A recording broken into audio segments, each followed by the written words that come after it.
ॐ सहनाववतु सहनौ भुनक्तु सह वीर्यं करवावहै तेजस्विनावधीतमस्तु मा विद्विषावहै। ॐ शान्ति शान्ति शान्तिः। हरिः ॐ। पार्थाय प्रतिबोधितां भगवता नारायणेन स्वयं व्यासेन ग्रथितां पुराणमुनिना मध्ये महाभारतम् अद्वैतां मृतवर्षिणीं भगवतीम् अष्टादशाध्यायिनीम् अम्ब त्वाम् अनुसन्दधामि भगवद्गीते भवद्वेषिणीम् वसुदेवसुतं देवं कंसचाणूरमर्दनं देवकी परमानन्दं कृष्णं वन्दे जगद्गुरुं मूकं करोति वाचालं पङ्गुं लङ्घयते गिरिं यत्कृपातमहं वन्दे परमानन्दमाधवम्।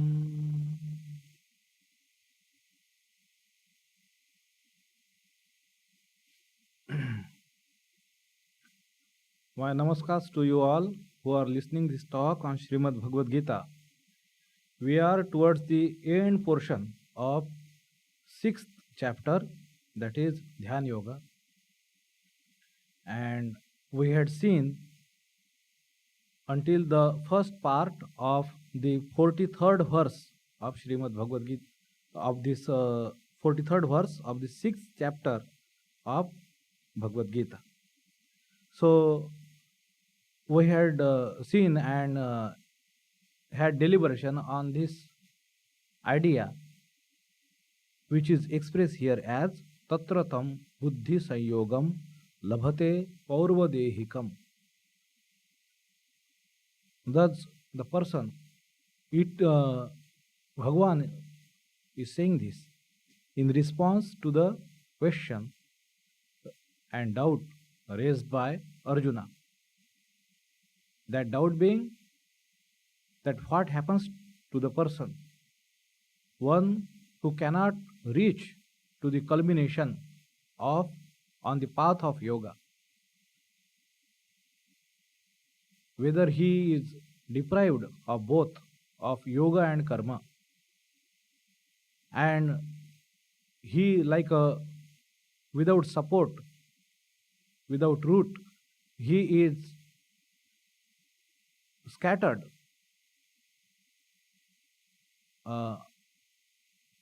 without an objective, without an end, and like a free cloud floating along with the wind. So whether this becomes the situation of that person, so Bhagavan says that it is not so. That whosoever practices and does something on this path of dharma, on this path of yoga, nahi kalyana kruta kaschit durgatim tata gacchati. So he said, O my dear Arjuna, that whosoever has done whatever little good, kalyana krut, kaschit, whatsoever little bit, there is no durgati, he does not end up in wrong ways. Durgatim tata gacchati. And he then goes on, Bhagavan goes on saying two possibilities. Either he is born in the families of the wealthy and prosperous, and there is another possibility that he is born in the families of yogis, on the lineage of yogis. अथवा योगिनाम एव कुले भवति धीमताम. etad hi durlabhataram loke janma yadidrusham. That this kind of birth is indeed very rare in this world. That's what Bhagavan is saying. Now we were looking forward that Sri Bhagavan is taking forward this idea. What happens then? He is born in such. So why this birth is important, either this way or that way?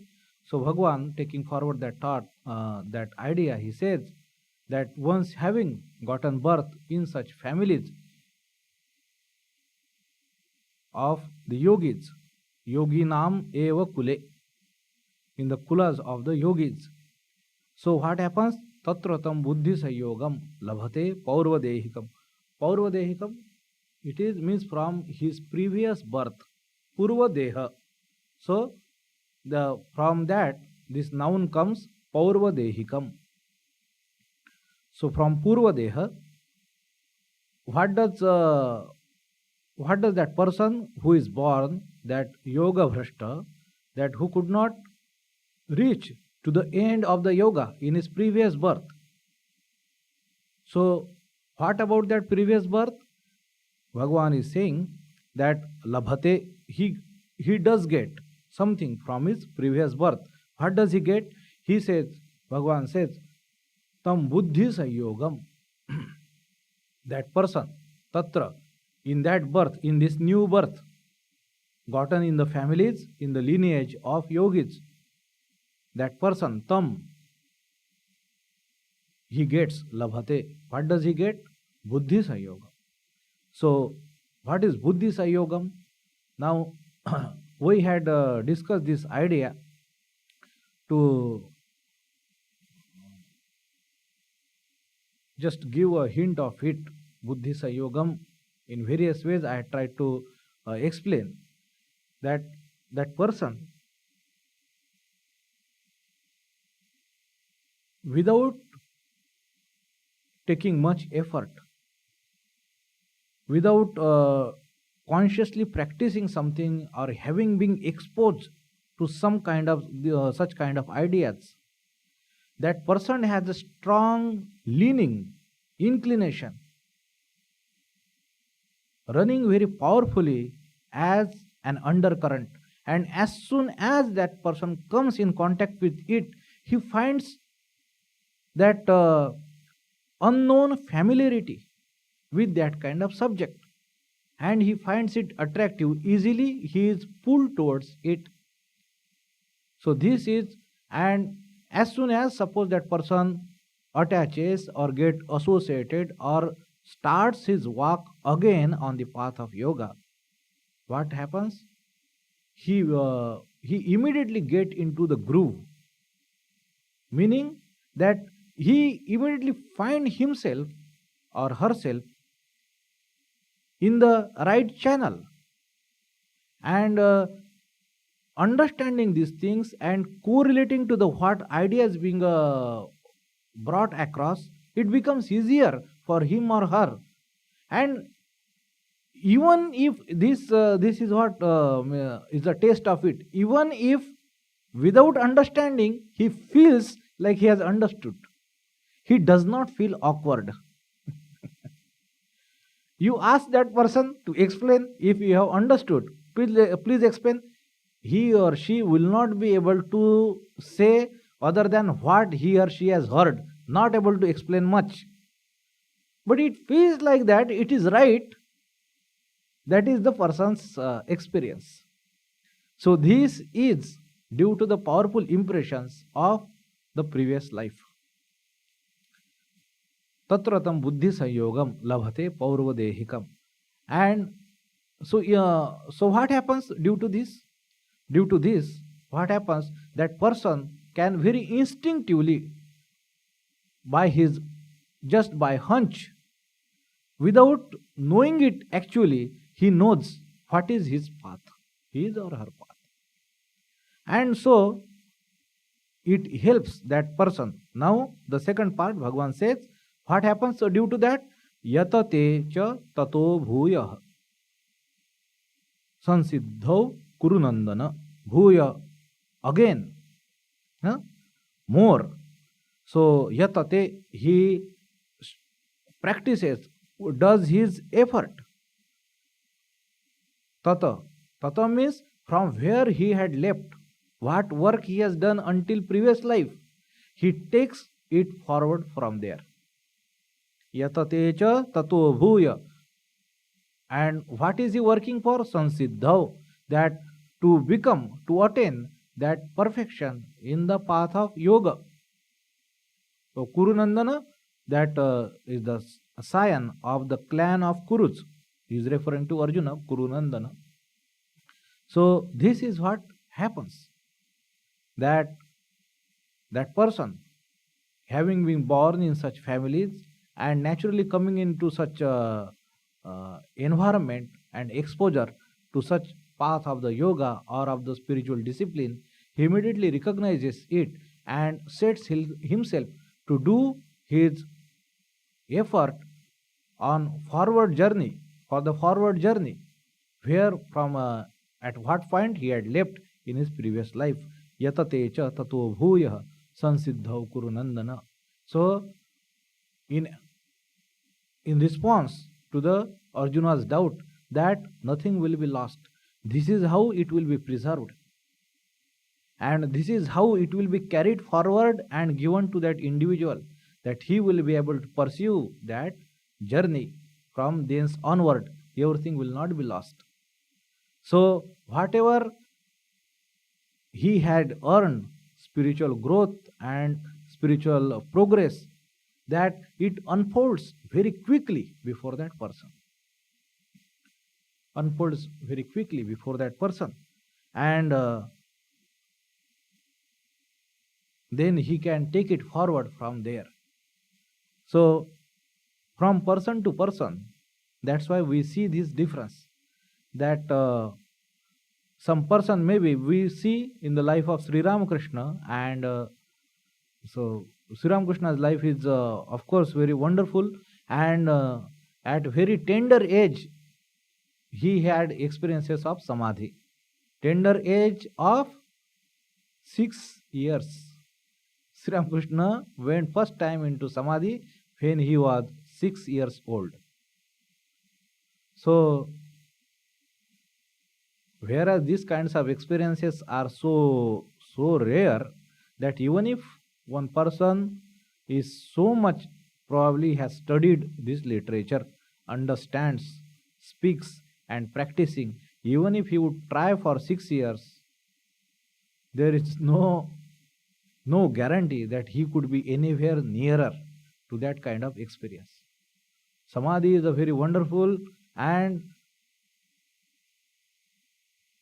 this unearthly experience, unworldly experience, in the sense that it retrieves the mind into itself.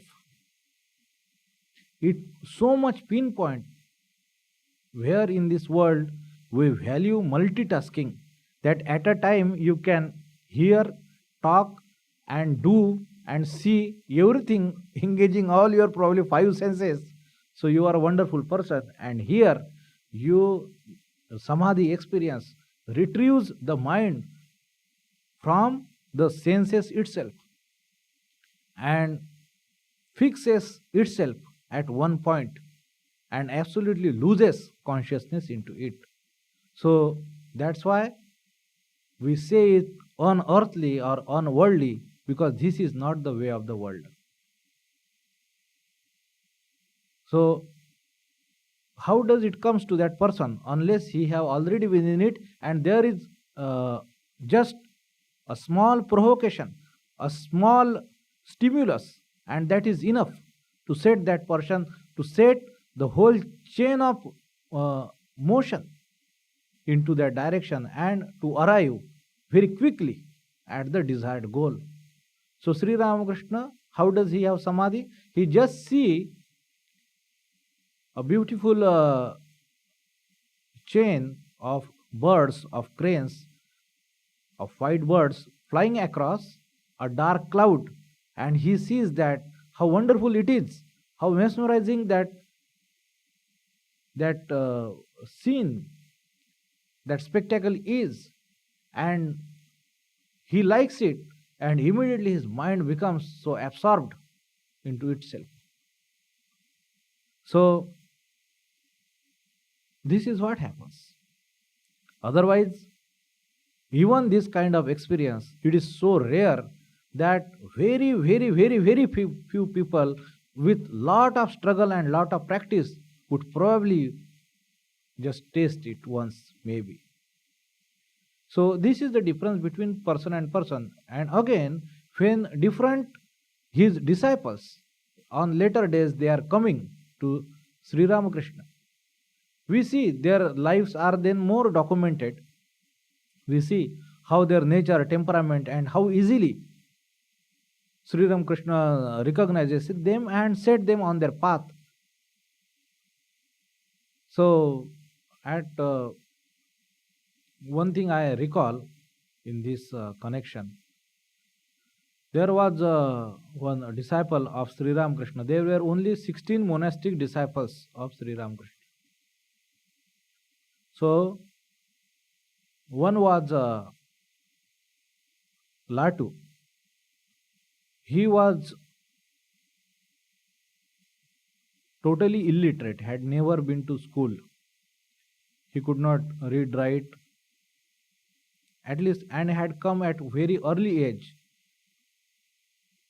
to Calcutta. He was from Bihar, born to some shepherd family without parents. His uncle has brought him up. He was 10 years old when he came to Calcutta, and to work household work to one Ramchandra Datta, who happened to be the devotee of Sri Ramakrishna. So when Rambabu, Ramchandra Datta, is to send this boy from his Calcutta home to Dakshineshwar for to carry various things for Sri Ramakrishna, and Sri Ramakrishna liked that boy, and that boy liked Sri Ramakrishna. And Sri Ramakrishna did something, that he asked that to spare that Latu to be as his permanent sevak. Now he went on to become a spiritual giant. He was not an ordinary individual. Now see what happens, what Latu Maharaj said later on. His name was Swami Adbhutananda, and he himself recalls that that he had attained Nirvikalpa Samadhi or had experience of Nirvikalpa Samadhi at least 3 times he had mentioned, or occurrences. And this indeed is very rare. As Sri Ramakrishna said, that ordinary individual do not return from Nirvikalpa Samadhi. Not ordinary individual in the sense, not ordinary like you and me. Not ordinary like you and me. We are far less than ordinary, what Sri Ramakrishna had said. Not even that ordinary. That's what it is. So person going into Nirvikalpa Samadhi, Sri Ramakrishna says, and according to such authoritative text on these matters, that person lives, continue to be in that Samadhi, in that state for 21 days, and that body falls off like a ripened leaf, that he does not come back from there. Saying that Latu Maharaj had experienced that 3 times, so it means that he was not an even ordinary in that sense. He belonged to the very higher echelon. Now this Latu Maharaj, he says, while referring to his days of spiritual practice. So Latu Maharaj said that whenever now he was,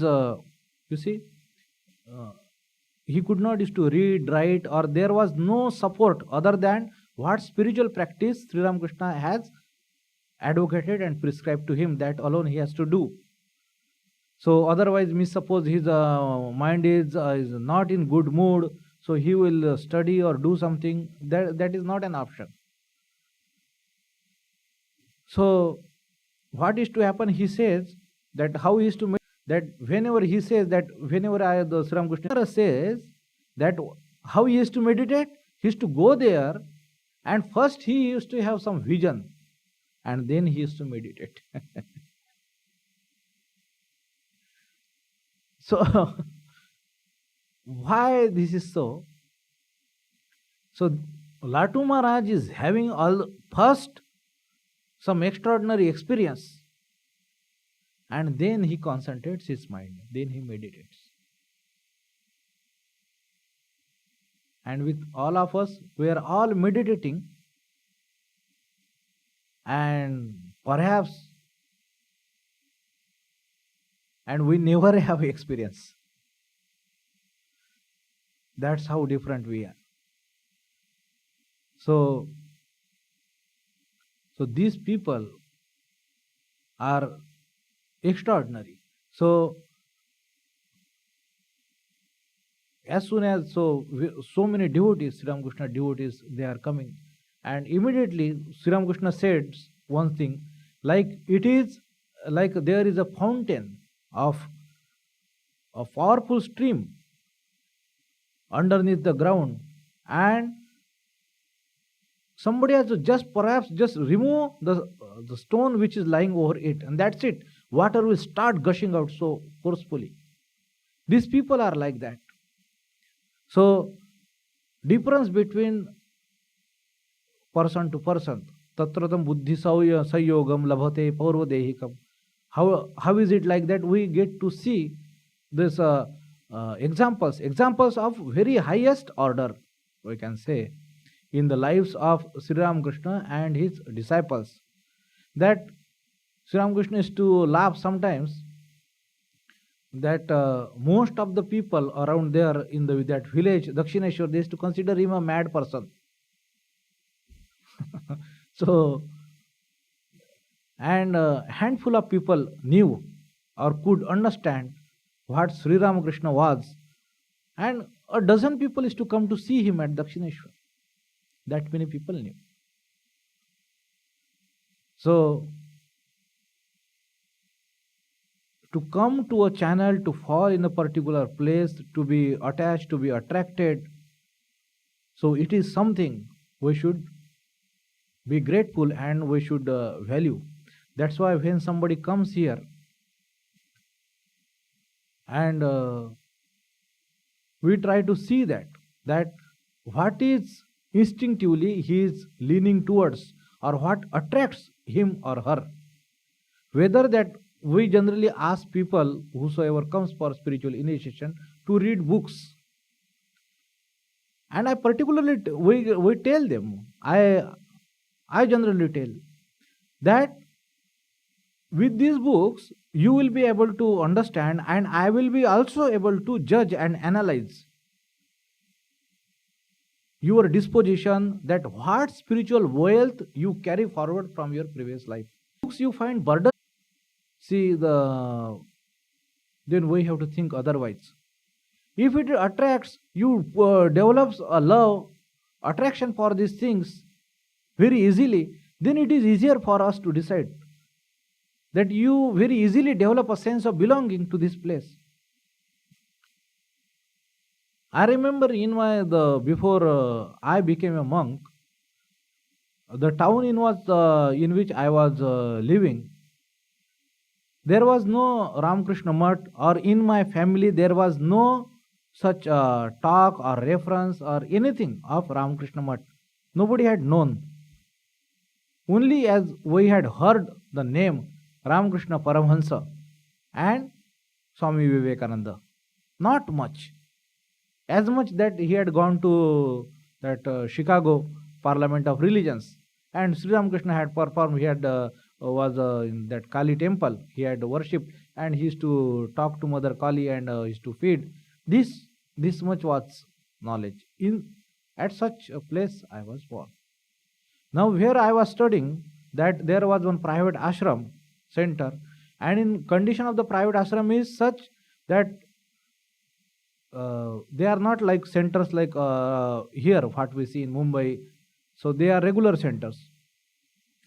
So in private ashrams, so it is run generally by devotees, and so devotees, so there was that ashram, and evening time I used to go there.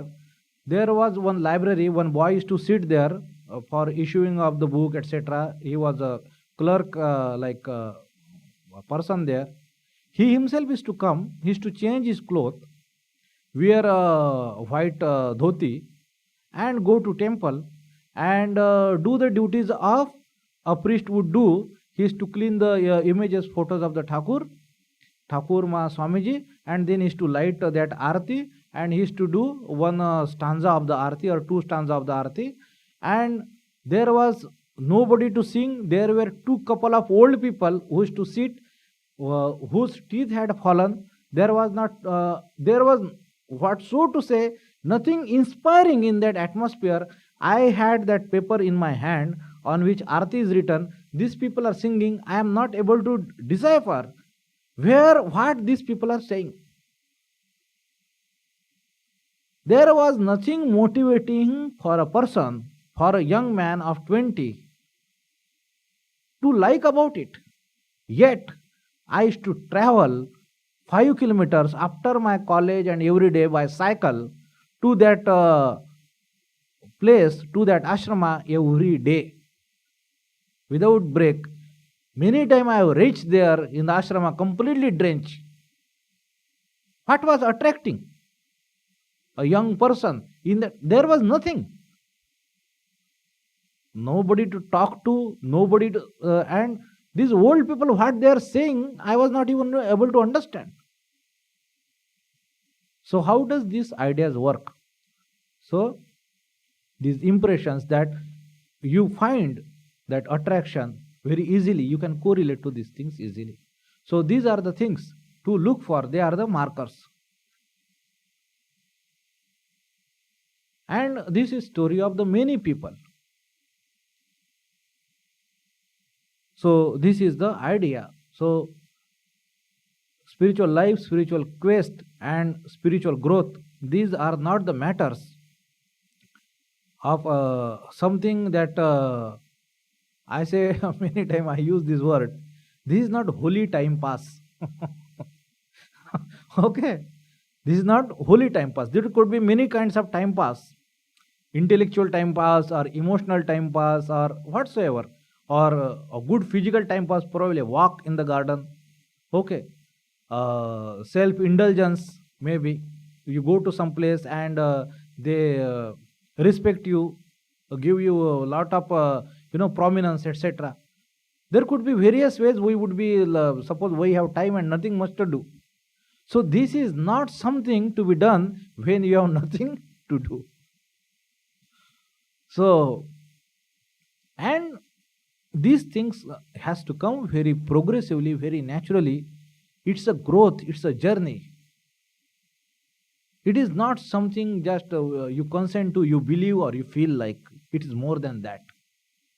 So it has to become real. That's why we use the word realization of God. God becomes real, and making that real, that process is called as the realization. Now, so it is definitely is going to take birth after birth. It is not about the years, months. It is not only about the years. Births, it will be counted in births. How many births a person has to spend. So, in this way, so that person will be going on slowly progressing, unfolding that spirituality within him, making its way, and he will be slowly progressing towards his aim, towards his ideal, walking on that path. So, and taking this idea, Bhagavan, see what does he say in the next verse? Purvabhyasena tenaiva hriyate yavashopi saha jidnyasurapi yogasya shabda brahmati vartate. So he says, Bhagavan says, he uses the word purvabhyasena. So, like of the old habit, of the habits of the earlier life, from the previous life, purvabhyasa. So as if this is seen in drunkards or the people who are addictive, suppose addicted to some kind of substance or any other kind of habit, good, bad, whatever. So the people who work to free these people from these addictions, so they have seen this how methodically and how systematically and how repeatedly it happens in everybody's life. Every person thinks that his case is unique, and that doctor or those people see how it is just a so boring routine every time it happens. It is so routinized. All people think individually, we think our lives are, and how these people all the time seeing how routinized it is, how repeatedly everything the same template is being followed. So what happens? There are triggers. So triggers could be anything. So that emotional distress for that person. So somebody says something. So somebody some kind of humiliation, some kind of tension, some kind of challenge, and this person runs towards that bar or that wine shop or somewhere, or going by some path or some kind of smell, some kind of sight, etc., etc. A particular kind of situation immediately triggers those kinds of thoughts, and he falls into a chain reaction, and his mind becomes so so to say restless, and like a child, it does not want to listen any other thing but just to reach there where this chain reaction would end, meaning having something like that, maybe that substance which for which to which that person is addicted to. Now purvabhyasena tenaiva. So here that person, even the small triggers, it immediately, like a previous experience, it sets in motion that chain reaction. Purvabhyasena tenaiva. Here word is used riyate. Riyate, re means like as if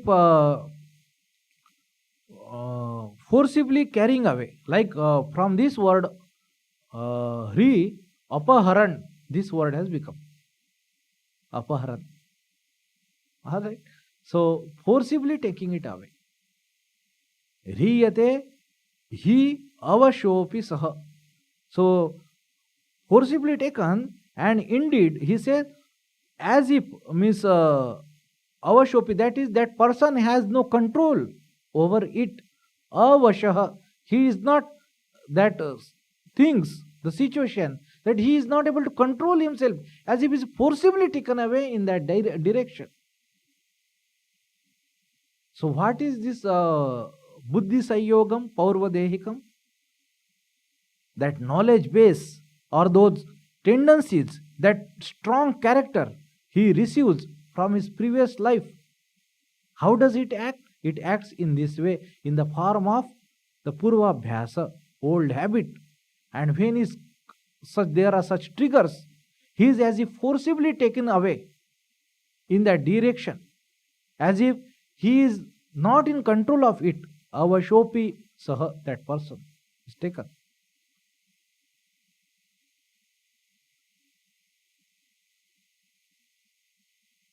Due to this strong character he receives from his previous life. And he says, now again, here a different thought in the second part of this 44th verse. So this is what happens from previous life, whatsoever he has done, he receives this as an inbuilt character from his previous lives, a strong tendencies, a pull, attraction, the correlation ability that he receives. And that's how it sets that person into the path again. Now, Bhagavan says here, a different idea is introduced here.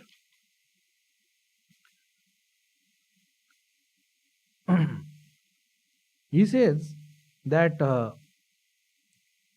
that person would be continuing his practice of yoga. And Bhagavan says here, Jidnyasurapi yogasya shabda brahmati vartate. That person will be pursuing his yoga. He might have failed several times until now, until in his previous lives after lives, and with every new life he is progressing slowly, more and more in that desired direction. It is happening. So it is something to be seen in a negative way. So Bhagavan says, no, don't think so, Arjuna. And Bhagavan says here, Jidnyasu, that person who has set himself on the quest of this spiritual inquiry, Jidnyasu. Jidnyasu into what? Jidnyasu into that truth, the ultimate truth, the non-materiality, the non-material reality of the thing, of the being and of the world, that he has set himself into that motion, into the pursuit of that truth, which is non-apparent. Apparently, senses, our mind and intellect is telling something, but he has got the smell, the scent of it, and he has set himself into the motion of it. That person is Jidnyasu. So he want to reach there. That is Jidnyasu. That's why in many of faith you will find that spiritual inquiry is not much entertained. Not entertained many times after a limit. Or there is something, you will see some kind of intellectualism. But ultimately it will be guarded off by some kind of dogma or beliefs. Questioning them, it will be questioning the highest authority, like we see in Christianity. So there was one saint whose name was Thomas Aquinas. Thomas Aquinas or Thomas Aquinas, I don't know, like that. Most likely he was Portuguese, and this person is credited, Thomas Aquinas is credited to form the most of the intellectual structure of today's Catholic Church. So like as you will see, Shankaracharya, he gave that intellectual robustness, the framework to this Vedanta, Advaita Vedanta especially. Now, in Hinduism, you will find that Swami Vivekananda says that take your intellectual freedom to its maximum, and then only you will see the transcendence thereof. That intellectual, that reasoning is not to be dropped or is to be argued against, but it has to be transcended. And for to see that the point of transcendence, you have to take it to its highest, to its farthest, to its epitome, where you will cross over, that you will realize that there is a realm where your intellect and your reasoning cannot take you further, and you will have to leave it back, to take yourself into that realm, to usher into that realm. Now,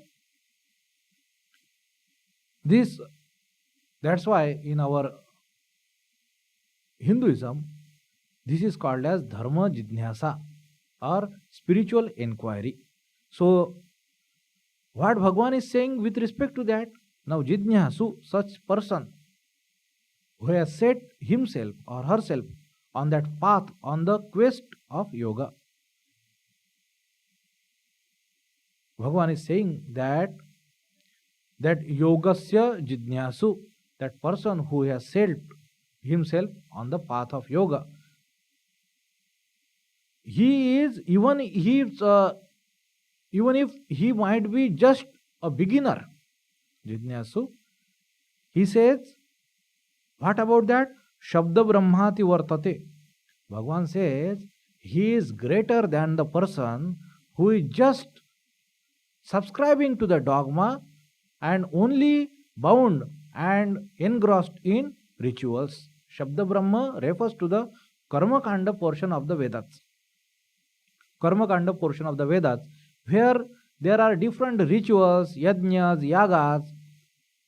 Their instructions are given how they are to be conducted, and they mostly deal with the happiness in this world and hereafter, like going to Swarga and etc. higher lokas, Pitru Loka, Chandra Loka, etc. Doing this yajna, you will go to this loka, and probably if you do this many kinds of Ashwamedhas, then you will attain Indrapada. That kind of life, and endless life with endless energy and endless happiness, etc. So endless is not to be taken, there is an end, but it will seem like endless. Of course, there is going to be an end. You will have to come back here. So, Karma Kanda portion refers to these kinds of ideas. So, Swami Vivekananda says, even any idea of Swarga, any idea of heaven, is it not mere extension of your earthly desires? Here you want to have enjoyment, sensory pleasures by every means possible, isn't it? Every means possible. I want to see something good which can please me, which can give me a joy, which probably something is, suppose I am a proper connoisseur of some painting art, then I would, if I see some kind of some art, it would be thrilling for me. It would be thrilling that no such joy we can, if I am not trained to, or I have not cultivated such kind of pleasures, it would be very difficult for me to appreciate and get that kind of high in the experience.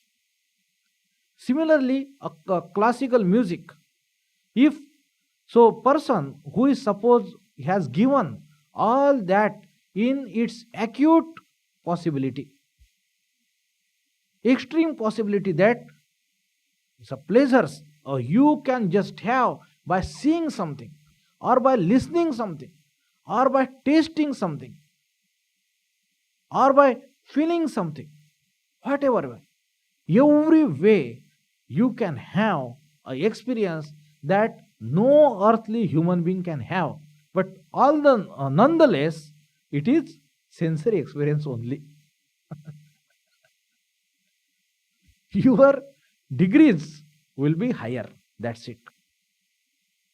Your life is longer. There is no impediments to your pleasure seeking or consumption of your pleasure. Is your idea of heaven any different than this? Any heaven? Those heavens are no different than this. Every heaven promises this, that what you enjoy here, it will be there without any hindrances, without any condition, etc., etc. So, Shabda Brahma refers to your Karma Kanda, and which promises happiness here in this life, that you have, probably you want to go to war and become victorious, or you have some kind of trouble, then do this kind of ritual, then do that kind of ritual. It will be you will get your desired results. So the person who is after such kind of things, who is believer of these things, and he is not seeking anything better than that, other than the life, the pleasures in the senses only. To such a person, in comparison to such a person who might be just beginner on the path of spiritual life, who has just begun this quest of yogasya jidnyasu rapi yogasya shabda brahma ati vartate. That person, even if he is a beginner, he has got the clue, who has got the scent that there is something higher than the material, than this gross thing. That he has raised the doubt on the ultimate reality of this crudeness, of this grossness, of this materiality. And he had got something, some inkling, or probably that idea that there lies something which transcends this material reality. And he has set himself into the pursuit to obtain that. That person, Jidnyasu, even such a beginner, even if he might not have attained, he might not have reached the end, the culmination of it, that person is higher than this person. Shabda Brahmati Vartate. So Jidnyasurapi Yogasya, because at least he has started the journey. This person, due to various experiences, will have to come to grief, have to come here. In some time or later, he will have to realize the evanescent nature, the transitory nature of the sensory, of the physical, of the material, that these things are not permanent, and every pleasure trip is bound to be obligated by some painful experience. No pleasure will be free. They goes together. They are obverse and the reverse of the same coin. If you take one, you cannot avoid other. That is the necessary condition. This is life.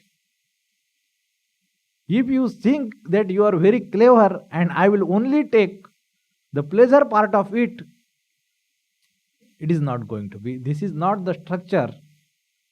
This is the basic architecture. This is the basic rule of this life, of this world. Nobody is going to be spared, or nobody can escape this. So, if someone want to transcend and escape this unhappiness, this sorrow of the life, then he will have to leave the pursuit of happiness also. And he must search something higher and which transcends these both, which is non-material, which is spiritual. So therefore a Jidnyasu on the path, because he has at least got the doubt about the ultimateness of this material reality, and he has developed an inkling, a faith, a sense that there lies something and I must start my journey towards it. So Jidnyasu Rapi Yogasya Shabda Brahma Ati Vartate. So Arjuna, do not think that if some person has failed to attain in one life, because this is not the matter of one life. It will, many births it will require for that person to slowly progress in that direction. And that person is certainly better than the person who is just, even now, is engrossed and confined to the pleasures of senses, the reality of the sense pleasures only, and for him the material is everything and nothing exists beyond that. So that is the idea. Jidnyasu Rapi Yogasya Shabda Brahmati Vartate. And thus that person Prayatnat Yatamanastu Yogi Samshuddha Kilvishaha, that person, that individual does Prayatnat Yatamanaha, that person being continuously putting his effort, Yatamanaha, and with the help of those efforts, Prayatnat, that yogi, he becomes Samshuddha Kilvishaha, that his heart, he becomes purer, bereft of any blemish. He transcends that. How come? That is, purity is such thing that one has to experience. Without that, it would be very difficult to even comprehend what purity is like. So, suppose I do something wrong, okay?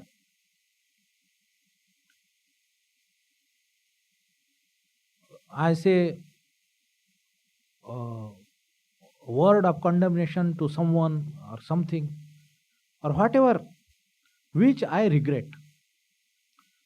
Wrong would be only wrong when I would consider it wrong. If the wrong you consider it right, there is no question. Then it, okay, your wrong would be wrong.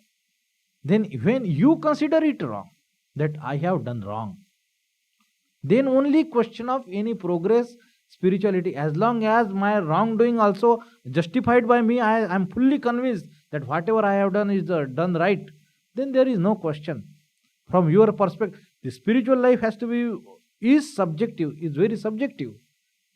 And a person has to come to the point to accept his mistakes, his errors, and first he has to show that courage, faith in himself, and acceptance that yes, that is wrong, it is not right. So this attitude, it will develop as this person is trying in every way to progress on this path.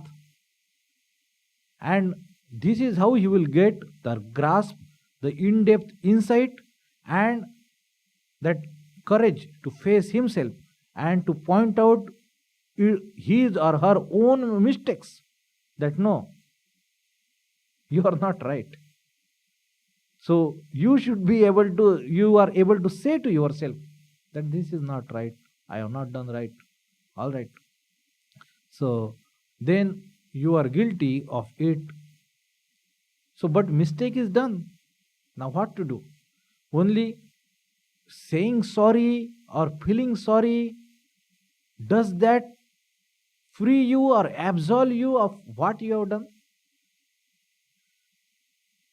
It is another experience. I say something very strong word and it hurts some person.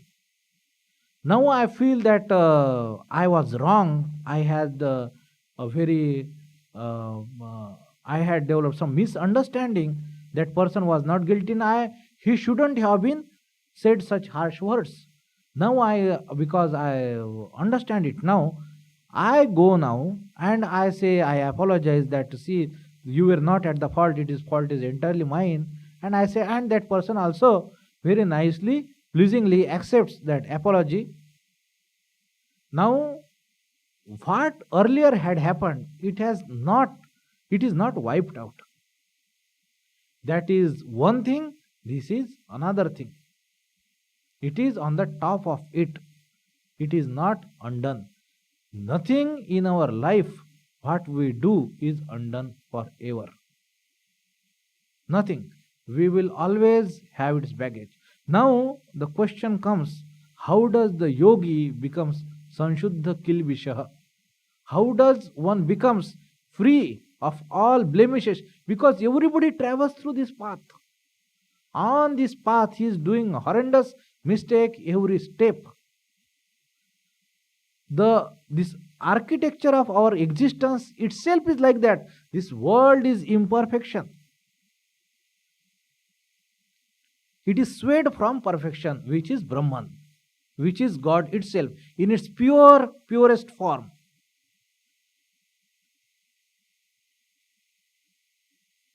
It's one way to say it or one way to put it.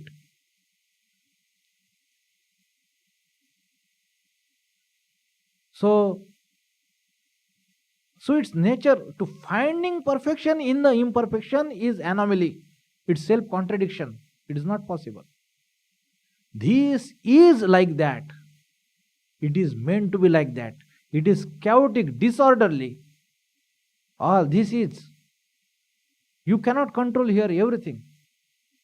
It sometimes goes haywire. Yes, it is like that. That is the world. That is the life. This is not meant to serve you or your purpose or please you. It is not meant for that. This life is not obligated to please you all the time. It is not meant for that. We must have this premise very properly ingrained in our hearts. This life is not meant to please you or make you happy all the time.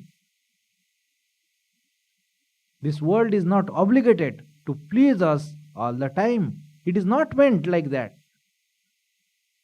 It is going to go out of bounds sometime other. We cannot have say over it. I do so many, I am a very nice person, I never do anything wrong, I never say unpleasing word to other people, and why this happened to me? You are in no position to ask that question. You have no locus standi.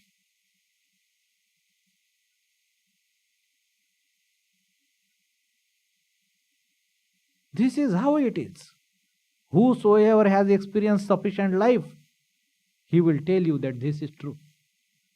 And that's how sometimes a great people, great achiever, they have this very genuine humility within them.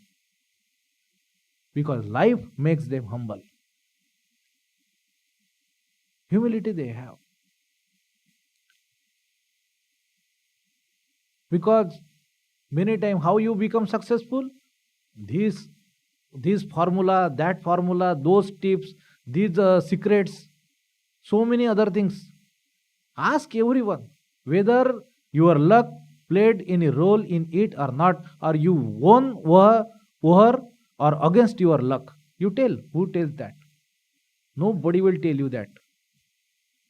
You have all the time bad luck, but when you won, luck had on your side. Always so. If there would have gone one thing wrong, and you would be nowhere. Any story.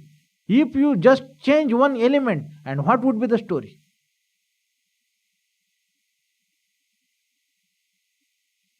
We cannot take entire responsibility of our success or even our loss. It is not I say that my success I owe to someone and loss is entirely mine. It is not that. Nothing that I do not have at any point of time absolute control over things. It is not true. We do not. We have some portion. There is something in our hand and we try that part. And many of the times it turns out to be as we desire, sometimes unexpectedly and sometimes unexpectedly negative. It happens. So world is not obligated to cater to our needs, our demands. It is not meant to please us. This is life. Okay, so I think this time is up, 6:35. So this idea that becoming Sanshuddha Kilvisha, we will take in the next class. Okay. Om Shanti Shanti Shanti Hari Om Tat Sat Shri Ramakrishna Arpanamastu.